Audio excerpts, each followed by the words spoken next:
নাস্তিক ছিল, উল্লুকা পাঠা। সে বলে আমি আল্লাহরে মানি না, স্রষ্টা বলতে কিছু নাই। কেউ যদি আমার বুঝায় দিতে পারে যে স্রষ্টা বলে একজন আছে, আমি তার হাতে বায়াত হয়ে আমি মুসলমান হয়ে যাবো। সুবহানাল্লাহ।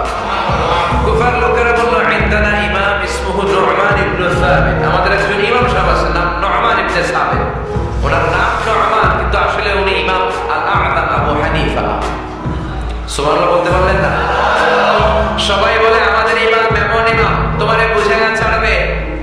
নাস্তিক বলে, ডাক তোদের ইমামকে, তোদের ইমামের সাথে ডিবেট হবে আগামীকাল জুমার নামাজের পর 2টার দিকে ওই বিশাল ময়দানে ডিবেট হবে। হাজার হাজার মানুষ তর্ক দেখার জন্য এসেছে।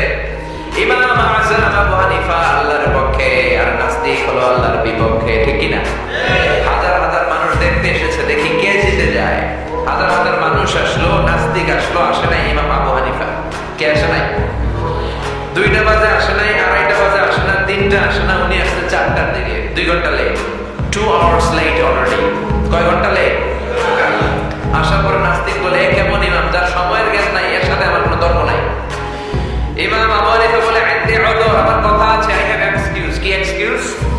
সাইয়েদনা ইমাম আবু হানিফা বললেন, আমি ঘর থেকে বেরোলাম, প্রতিদিন নদী পার হয়ে আমরা আসি। আজকে ঘর থেকে বের হয়ে দেখি নদীর সামনে নৌকা নাই, রাস্তায় কোনো মানুষ নাই, কেউ নাই। আমি হেঁটে হেঁটে নদীর কাছে যেয়ে দেখি নদীর পাশে বিশাল বড় গাছ। হঠাৎ দেখলাম এমনি এমনি গাছটা 2 ভাগ হয়ে গেল। এমনি এমনি গাছ থেকে তক্তা বের হয়ে গেল, করাত ছাড়া, মিস্ত্রি ছাড়া। এমনি এমনি গাছের তক্তাগুলো জোড়া লেগে নৌকা হয়ে গেল। লগি নাই, বৈঠা নাই, মাঝি নাই, এমনি এমনি নৌকা আমাকে নিয়ে নদীর এপার থেকে ওপার চলে গেল। এই বিশাল প্রসেসিংটা হইতে 2 ঘন্টা আমার দেরি হয়েছে, তো এই জন্য আই এম লেট, আমার দেরি হয়েছে। নাস্তিক কয়, তগো ইমাম ডাই খাইছে, ডাই, অথবা গত রাতে ঘুম হয় নাই, পাগলের মতো আবল তাবল বকে, প্রলাপ বকে। সাইয়েদনা ইমাম আবু হানিফা বললেন, এই কথা বলেন কেন? নাস্তিক বলে, করাত ছাড়া গাছ কাটা যায় নাকি? এমনি এমনি গাছ কেটে যায় নাকি? এমনি এমনি তক্তা বের হয় নাকি? এমনি এমনি তক্তাগুলো জোড়া লেগে নৌকা হয় নাকি? এমনি এমনি লগি নাই, বৈঠা নাই, এমনি এমনি মাঝি ছাড়া নৌকা চলে নাকি? ইমাম আবু হানিফা বললেন, এই তো আপনি লাইনে চলে আসছেন। Now you are on the right track, এখন আপনার বোঝানো আমার সহজ হবে।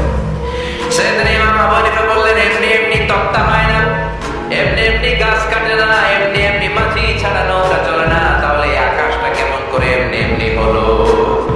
জমিনটা কেমন করে এমনি এমনি হলো? পাহাড় পর্বত মহাবিশ্ব কেমন করে এমনি এমনি হলো? আল্লাহু আকবার।